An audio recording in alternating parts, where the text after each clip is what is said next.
Eu vou ter que conhecer essa, gente. Por favor, fica na avenida principal. Danilo vai me levar pra lanchar nessa lanchonete, eu tenho certeza. Fica na avenida principal, mas sim, você acha que a gente não tem que discutir essas coisas mínimas diante...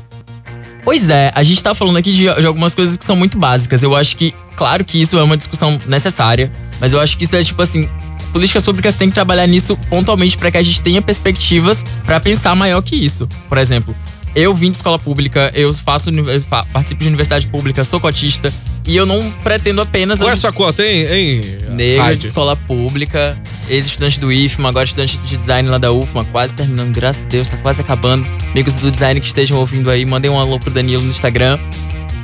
Eu sinto que, tipo, não é isso, não é apenas isso que a gente tá querendo conquistar. Eu quero a graduação porque meus pais vão ter a graduação, porque meus vizinhos vão ter a graduação, mas não é só isso que eu quero pra minha vida. Eu quero crescer, eu quero fazer minha arte, eu quero pautar que eu posso ter outras perspectivas. Tava conversando com o Iago lá dentro, porque a gente tem sempre esse estigma de negro e gay. E qualquer espaço que estiver, a gente tem que falar que é negro e que é gay. Mas, pô, eu faço dezenas de coisas. Eu sou estudante de design, drag queen, creator, instagrammer, youtuber, coach.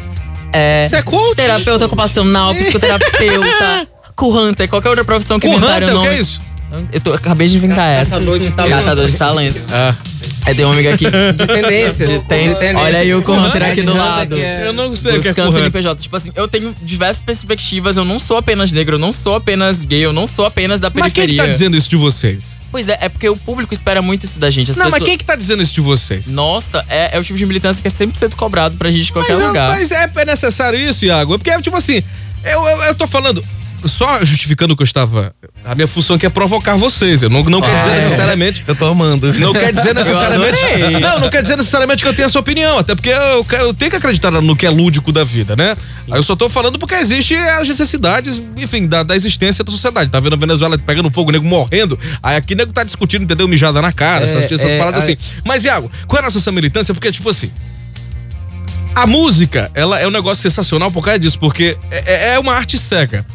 Então, o que você produz, o que você escreve, o que você grava, não quer dizer necessariamente que você precise defender nenhuma bandeira, nenhuma causa, nada. Basta que você convença que aquilo é um negócio legal, ou então que seja a sua realização ali feita. Tem essa cobrança mesmo de ter que militar involuntariamente? Cara, quem falou foi ele, viu? Eu acho que ela existe, assim, juntando os dois temas que estavam sendo debatido antes e o que está sendo falado agora.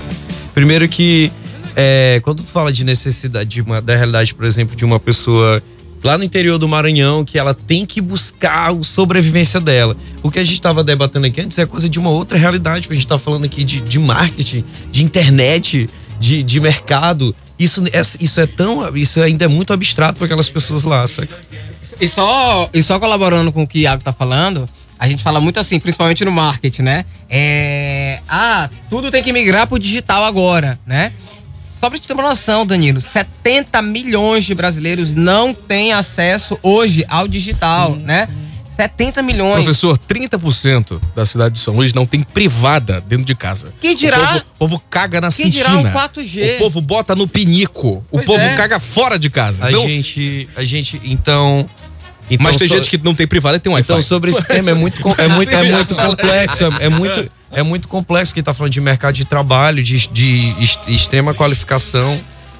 No que eu faço, eu busco isso e eu entendo que tem pessoas que, infelizmente, elas têm coisas muito mais sérias pra se importar nesse momento. A gente concorda com o que a gente tá falando no começo. Eu entendi, mas eu acho que esse outro lado também tem que ser debatido, porque as individualidades são muito complexas, cara, de cada pessoa. E isso aí eu chego no ponto do que ele falou sobre essa suposta militância. Eu sou um cara negro, sou um cara gay, e eu faço uma música que, se tu ouvir ela, pode ser qualquer cara cantando, saca? Nem gênero tem na música, saca? Eu não falo em nenhum momento que eu sou um homem ou que eu sou que é um homem ou que é uma mulher naquela música. Mas você tem uma postura, porque a gente a gente vive um mundo a música, ela não é só ouvida, que como tu falou, a música, ela deixou de ser uma arte cega. Ela é vista, entendeu? Hoje em dia a música é vista. Os grandes artistas hoje, eles são artistas que não são só ouvidos, eles são vistos. Nem que seja a capa de um álbum, ela diz alguma coisa, entendeu? Não, porque eu falo que você é visto, pode parecer que eu tô falando de que ele tá na televisão, ou de um videoclipe. Não, a capa do álbum diz alguma coisa. Às vezes o cara, ele acha que ele não tá vestindo nada, que ele não tá passando uma imagem, mas isso combina pra porra com o som que ele tá fazendo, e ele tá passando uma imagem. Então a música, ela não é só ouvida, ela é vista também.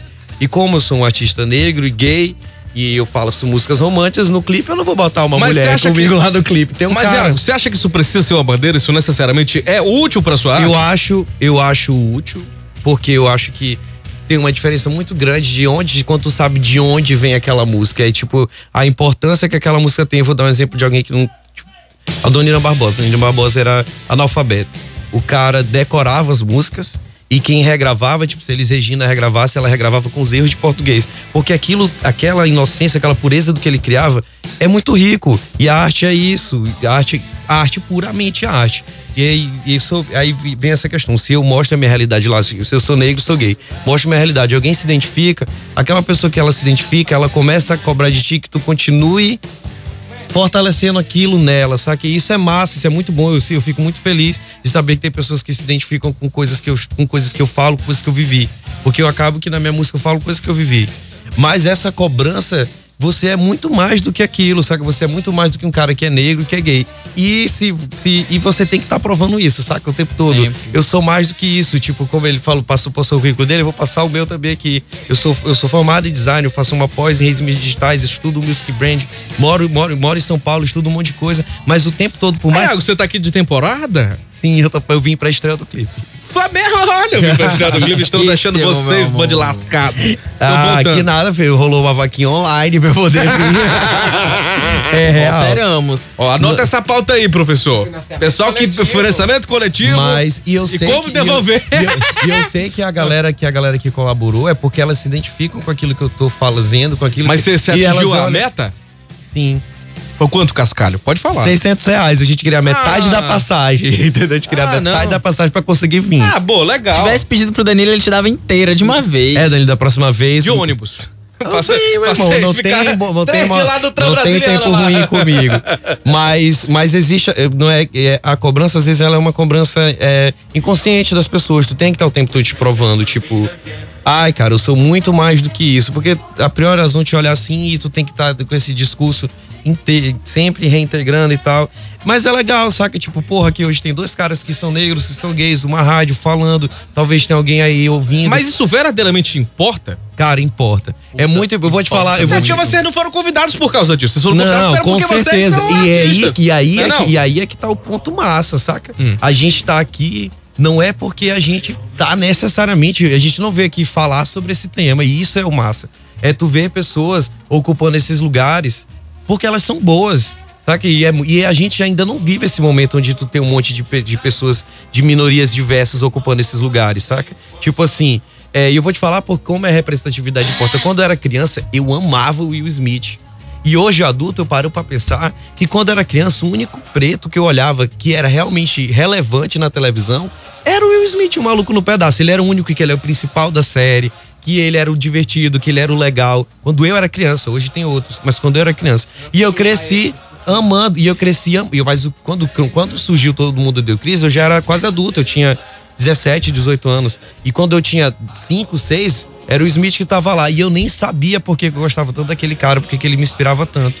Inspira, cara, tipo, quando tu é uma criança, tipo, ainda mais se tu for uma criança negra, criada no mundo branco, tu não tem esses exemplos, tu nunca vê pessoas que parecem contigo, elas sendo sensacionais.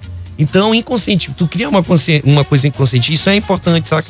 Caso tenha um menino que ele seja ou gay ou negro, ou os dois ouvindo, e ele veja dois caras que são negros, que são gays, falando que tem uma formação, que estão fazendo trabalhos, que estão sendo reconhecidos pelo seu trabalho, ele com certeza, se ele já em algum momento já pensou que ele não poderia por ser assim, ele tá pensando, cara, fala sério. Eu acho que rola pra mim sim, sabe? Iago, deixa o professor falar, senão vai tomar o microfone de você. É porque o que ele tá falando aqui tá me despertando. Tá me despertando um problema que é um problema antropológico. Vixe, né? O que foi? Vamos lá. Se a gente parar pra ver, hoje na sociedade existe o que a gente chama de... que a antropologia chama de preconceito estruturante, né? Existe a homofobia estruturante, existe o racismo estruturante. O que é isso, Fernando? Eu não sou preconceito... É o que as pessoas dizem, né? O preconceito estruturante tá aí. Eu não sou homofóbico, né? Mas eu não quero que meu filho seja gay. Isso é homofobia estruturante. Eu não sou racista, mas quando eu olho o neguinho, como as pessoas falam, né? Quando eu olho o neguinho correndo, é marginal. Se for o branquinho correndo na praia, é surfista, né? Isso é preconceito estruturante. E existe isso na sociedade. muito forte e muito enraizado. Por que é estruturante? O que a antropologia chama de estruturante? Porque eu, às vezes, não tenho de fato esse preconceito, né? Mas o meu comentário ou o meu comportamento... Eu não sou racista, mas às vezes sou tendenciado, e um próprio negro às vezes é tendenciado a fazer isso. Olhou um outro negro correndo e disse, ixi, deve ser porque assalto. todo mundo né? é influenciado e por isso. É estruturante, porque está enraizado nas entranhas sociais. Mas então, se é inconsciente, as pessoas não podem ser condenadas por isso ou tem que ser? Por isso que a gente não diz... Tem atos que... existem atos e atos. Tem coisas que a pessoa age de maneira inconsciente e tem coisas que a pessoa sabe que tá errada. É porque se eu for entrar muito a fundo dessa questão... Ixi! Vai ser ótimo. Mas, tipo, semana passada eu passei por dentro de sala de aula com um professor meu de psicologia de consumo, falando sobre como o racismo funciona dentro das pessoas, usando neurociência. Era uma coisa... E ele explicou de uma maneira sensacional. Entendeu? Tipo, é aquela história do que ele estava falando aqui. Quando você é uma pessoa negra, antes da pessoa ela agir contigo, ela te julga antes. Ela filtra primeiro. E isso é provado cientificamente, que eu tô te falando aqui. Não é uma coisa que eu tô te jogando aqui por observação. É a pessoa, e não é uma coisa que tu vai perceber na tua vida, porque é uma alteração de 0,02 para 0,05 segundos de reação. A pessoa, ela sempre passa primeiro pelo julgamento antes dela dizer sim. Posso confiar. Pegando o gancho do Iago, né? Por que é estruturante? E já vou associar com a neurociência. Não sei se foi isso que o professor falou, tá? Mas associando com a neurociência. A nossa estrutura psíquica e cerebral, ela é baseada em 3 cérebros, em 3 áreas cerebrais, né? Que é o neocórtex, o límbico e o reptiliano. E aí, dentro dessas 3 áreas, a gente tem o consciente, o subconsciente e o inconsciente. Inconscientemente, subconsciente a gente lembra. Inconsciente, às vezes, a gente não lembra. A gente, desde a infância, por isso é estruturante, a gente foi vendo, foi vivendo, foi ouvindo várias coisas que a gente não sabe explicar. E em algum momento da nossa fase adulta, a gente vai lá e só replica. Sem ter a consciência estruturada disso, mas isso está estruturado na minha subconsciência ou na minha inconsciência. Por isso que eu faço sem, às vezes, saber, né? Aí, voltando pro assunto arte, né? Que tu perguntava pra eles. Poxa, mas vocês, enquanto artistas, precisam levantar uma bandeira? Eu penso que é uma opção, levantar ou não. Mas por que é importante levantar? Levantar ou não é opção de vez em quando, né, professor? Ou levanta ou perde a parada. Mas aí... O que você não levanta? Mas aí por que é é importante? Você levanta ou não levanta? Não, só levanta ou não levanta? Não, levanta. Aê! Mas no caso da gente, no nosso caso, a gente não tem outra opção. Isso é a nossa sobrevivência. Tem sim! É os nossos direitos. Tem sim, é só não falar disso. Fala, mas só é impossível. Trabalho de vocês e pronto. Mas aí por que é importante levantar? Por que é importante levantar? Porque é uma opção, tá? Mas por que eu penso que é importante o artista levantar alguma causa, né? Inclusive a gente fala de marketing de causa, alguma causa. Porque ele vai ser exemplo para outras pessoas. Porque ele vai ajudar a quebrar um tabu social. Porque ele vai ajudar a quebrar e eliminar esse preconceito estruturante. A revista Você S.A. desse mês, da editora Abril, né? A revista Você S.A. Você ainda lê revista, professor? Leio, mas... Não usa pra forrar a gaiola, não? Não, mas eu leio aqui, né? Meu book de revista. Book de revista. Mas a Você S.A. desse mês, ela falava o quê? Ela falava sobre gestão, então levando pro meu lado, né? Ela falava sobre gestão e ela colocava assim, líderes, o título da matéria era Sou Chefe e Sou Gay, né? E aí o título poxa, quando um gestor, o presidente hoje da Apple é assumidamente homossexual, né? E o título falava assim, sou chefe e sou gay. Ele usa o iPhone de vibrador. Olha aí, ó. Isso foi um preconceito estruturante. Não é nada, isso foi um preconceito estruturante. Ele deve ter um vibrador da Apple, bicho. Mas isso foi um preconceito estruturante. Entende? A gente bota como brincadeira, mas às vezes é um preconceito estruturante que a gente não... Um hétero pode enfiar um iPhone na bunda, isso não tem problema. Mas é questão de gênero. Por que É questão de gênero? Isso aí não. É sim. Não, pode enfiar iPhone na bunda. Mas voltando aí, quando um gestor, ele se posiciona, porra, eu sou chefe, sou gestor, sou presidente dessa empresa e sou gay... Qual a diferença dele ser gay ou não? É normal.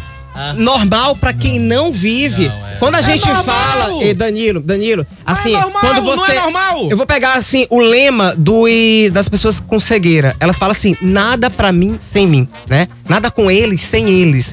Quando a gente não vive aquilo, você pode dizer assim: ah, mas o negro faz mimimi, mas o gay faz mimimi, é normal. Não, mimimi é quando eu não vivo aquela dor e eu digo que é mimimi, né? Não, eu não tô dizendo que é mimimi, tô dizendo, tipo assim, o que menos importa pro cargo dele é o fato dele ser gay ou não. Importaria. Mas se você falar pra um jogador de futebol que ele é gay, vai dizer que Porra, mas o que tem de bundeiro aí jogando bola aí, mas enfim. Mas vai dizer. Não, mais uma coisa, Danilo. Um jogador assumido, famoso. Imagina, Danilo, uma profissão como engenheiro, né? Eu trabalho numa empresa que 70% da empresa são engenheiros. Uma profissão como engenheiro, que é prioritariamente masculina e que tá cheio de preconceitos enraizados. Se você diz que você é gay num chão de obra, você vai ser visto de forma diferente. Mas se o presidente daquela empresa diz que ele é gay, aí acaba e elimina o preconceito naquela organização. Então, não pode ser bicha pobre. Tendo dinheiro pode ser bicha. É isso? Ainda tem essa diferença aí. Mas tem qualquer pessoa, qualquer um que é liso, qualquer um que é lascado, se ferra. Olha, interessante essa questão. Piora. Não é não. Quem tá lascado sempre tá na ponta. Mas, por favor, quero ouvir o Valdemir. E todos vão ouvir o Valdemir, que ele está processando essas discussões em sequência. Eu acho interessante. Fernando falou uma coisa que é em relação à militância. Eu sou de bairro de periferia, nasci, fui criado no Anjo da Guarda. Só depois que eu casei que eu mudei. Mas as minhas peças de teatro sempre estão envolvidas, tem temas sociais. Nós temos uma das primeiras montagens para o grande público, os Saltimbancos. Sim. E os Saltimbancos mostra justamente o preconceito que você tem com artistas e com a classe social. A Galinha, que é a dona de casa, né? Você tem o jumento, que é o trabalhador. O presidente da República? Nesse caso, no nosso jumento dos Saltimbancos é mais inteligente que o presidente, muito mais. E você tem a gata que faz artista. E a galinha, dona de casa, o cachorro que é o soldado. Então, você tá dentro de um tema social. A gente montou os 3 porquinhos e o lobo infeliz. É o cara que era visto, ele é mau? Não, era o cara que não teve oportunidade de estudo. Aí a gente... uma visão crítica, claro, uma nova realidade. No microfone, professor. Você ressignifica uma realidade que talvez a pessoa ainda não tenha se atentado. O Sganarella, ele trabalha, que é uma peça em cima do Molière, é o serviçal. É o cara que não tem oportunidade, que ele passa a ter oportunidade na peça, ele vai fazer uma transformação, ele exerce uma transformação na vida dele. E a gente tem o Circo de Dois Palhaços Só, que é uma pessoa que ele quer a chance de provar que ele é artista e não é dada essa oportunidade a ele. Os 4 temas, falou ainda agora, eu ainda não tinha pensado nisso. Os 4 temas dos nossos 4 espetáculos agora, eles trabalham isso. Então tá dentro da gente, é o contato. É importante militar sim, né? E é importante porque as pessoas se identificam com isso. Nós temos a maioria que não tem a oportunidade de estudo, a maioria que é deixado de lado, e a gente coloca isso no teatro. Às vezes a gente fala assim, pode ser negro, tá? Vamos pegar qualquer tema que tem um gueto social, negro, homossexual, mulheres, né? Hoje a gente tem a gordofobia, né? Pessoas mais cheinhas, né? Às vezes essas pessoas, elas se olham como menos na sociedade. E acontece muito. E se for criança que, poxa, não desenvolveu uma estrutura emocional, uma musculatura emocional e psíquica ainda, ela vai ouvir do pai. Outro dia eu tava abastecendo o carro no posto, obviamente, né? E aí o frentista falou assim, porque lá em casa, filho meu não faz não sei o quê, porque é coisa de viado. Um moleque que tem 5 anos de idade e vai ouvir isso, ele vai dizer, porra, eu sou viado e isso é péssimo pra mim, eu não vou ter uma realidade. Mas se eu ouço um artista falando isso, se eu ouço um cantor falando isso, se eu ouço, sei lá, um professor falando isso, eu já, poxa, será que isso é real mesmo? Será que eu não posso... será que a minha sexualidade, a minha orientação define meu caráter, define minha competência? Eu gero uma nova reflexão. Por isso que é importante, eu não vou usar a expressão militar, mas alertar socialmente. Eu acho que a gente tem esse papel, seja enquanto comunicólogo, seja enquanto artista, seja enquanto docente. Eu acho que a gente tem esse papel. É um dever nosso para a sociedade. Eu acho que tem mais uma coisa que tem que falar, que é ocupar. Porque tu perguntou mais cedo se falar X coisas eram importantes. Eu acho que a importância tá no seguinte. Vou falar como negro agora. Se tu olhar, não precisa levantar dados para isso. A maioria das pessoas negras que tu vê na TV, a maioria delas, elas estão no Cidade Alerta, ou elas estão fazendo alguma coisa que não é exatamente, se tu olhar uma novela da Globo, se tu olha um filme, é a menor parte daquelas pessoas e nunca elas são a pessoa. Agora isso tá começando a acontecer. E para uma criança que olha, ainda mais uma criança, um menino negro na periferia, que ele olha que todo mundo ao redor dele é negro também, todas aquelas pessoas vivem numa X situação, e depois ele olha em todas as mídias que aquelas pessoas parecidas com ele, elas também estão sempre ali na margem, saca? Então a importância de você chegar num lugar de destaque e você falar com toda a ficha, só por exemplo, se você é negro, se você é gay, é importante, porque você tá inspirando alguém, saca? Você tá mostrando que tu tá mostrando a tua luta, saca? É muito importante, é tudo isso que tu falou, mais ocupar. É importante, se todo mundo que tivesse nessas situações e hoje ocupa esses lugares importantes, que poucas pessoas de minorias estão, porque se tu entra, por exemplo, numa sala de reunião de uma grande empresa, tu provavelmente não vai ver ninguém negro lá dentro. Nem negro, dificilmente. Negro, mulher e gay. Exatamente. E se tiver um gay, o cara é um cara gay, que ele não fala que ele é gay ali dentro, pô. E tu sabe qual é a profissão que o negro nunca foi excluído? Qual? O teatro.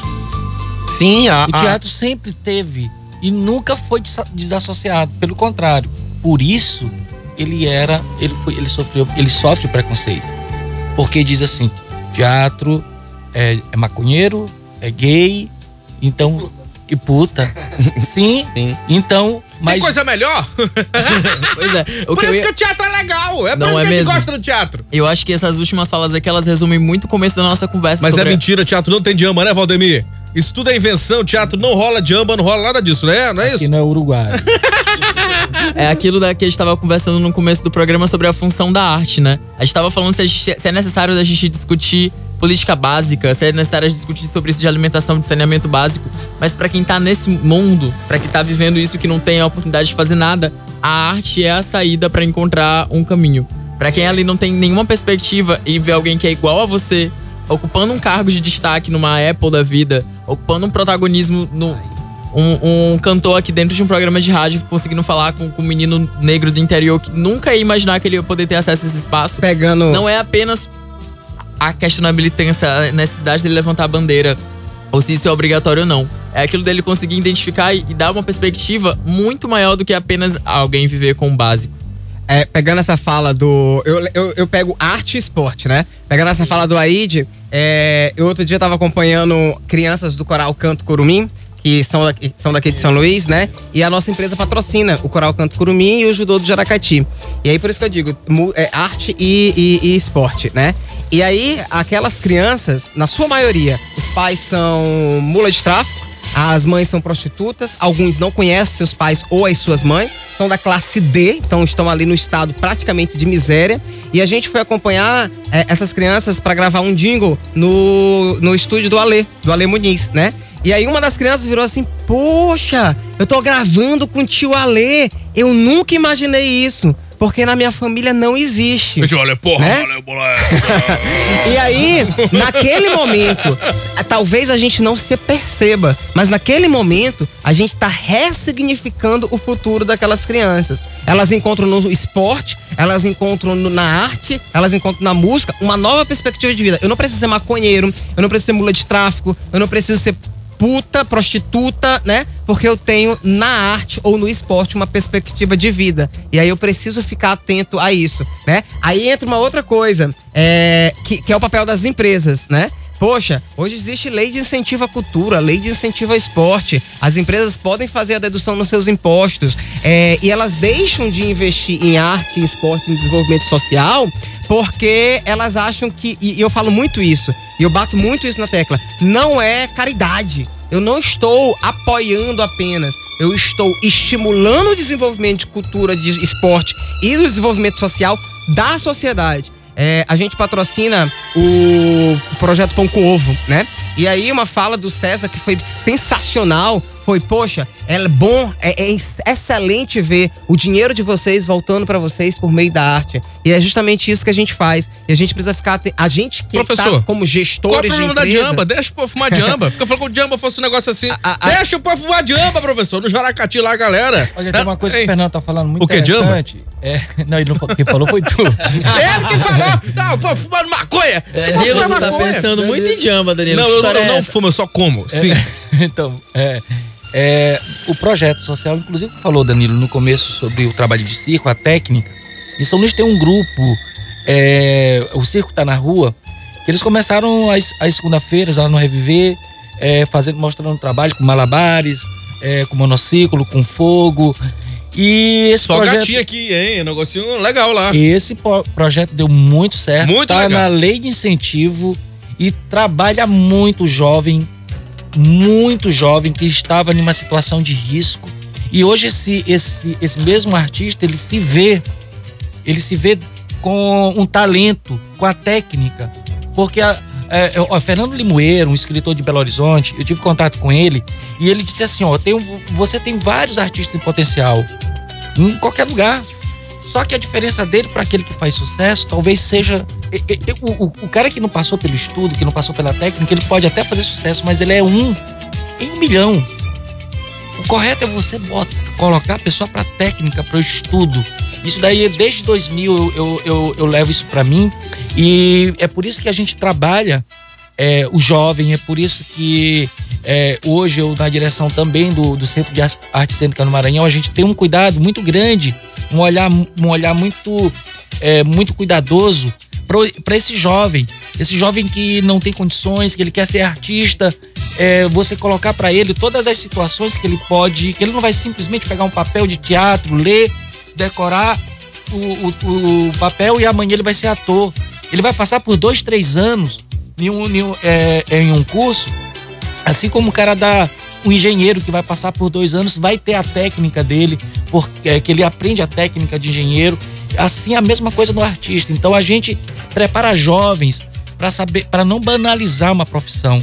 Você não pode também achar que você vai compor uma música em 2 minutos e vai fazer sucesso. Exatamente. Você vai trabalhar para fazer um texto, vou fazer um curso de dramaturgia, você vai trabalhar respiração, você vai ser atleta, porque nós temos tanto o Stanislavski, Grotowski, teóricos que conseguiram pegar a técnica do esporte e colocar no teatro.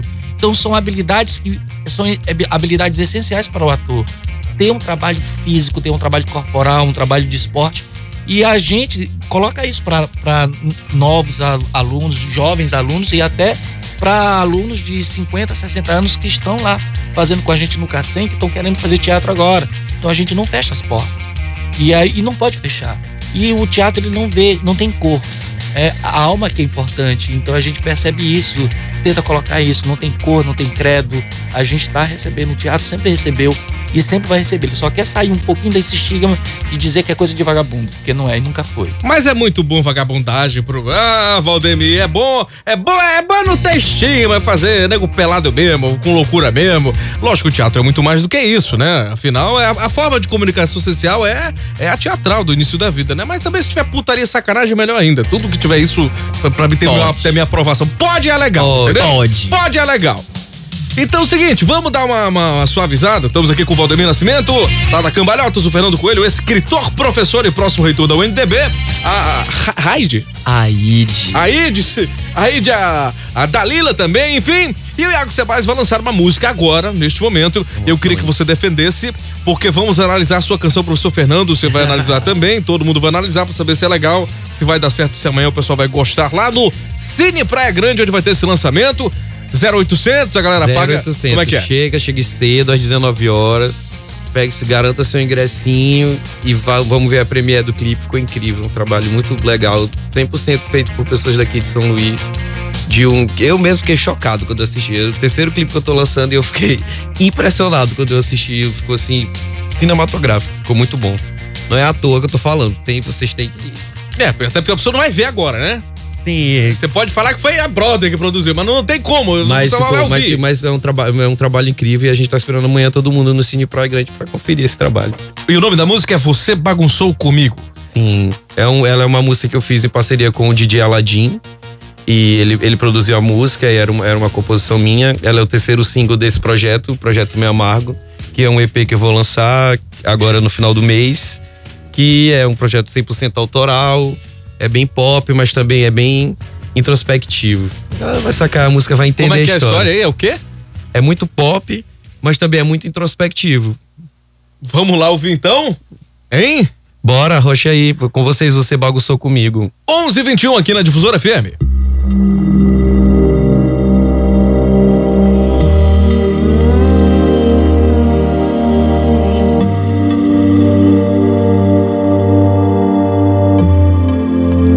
Você mentiu pra mim e eu acreditei. Brincou comigo, sim. Eu me enganei. Chamou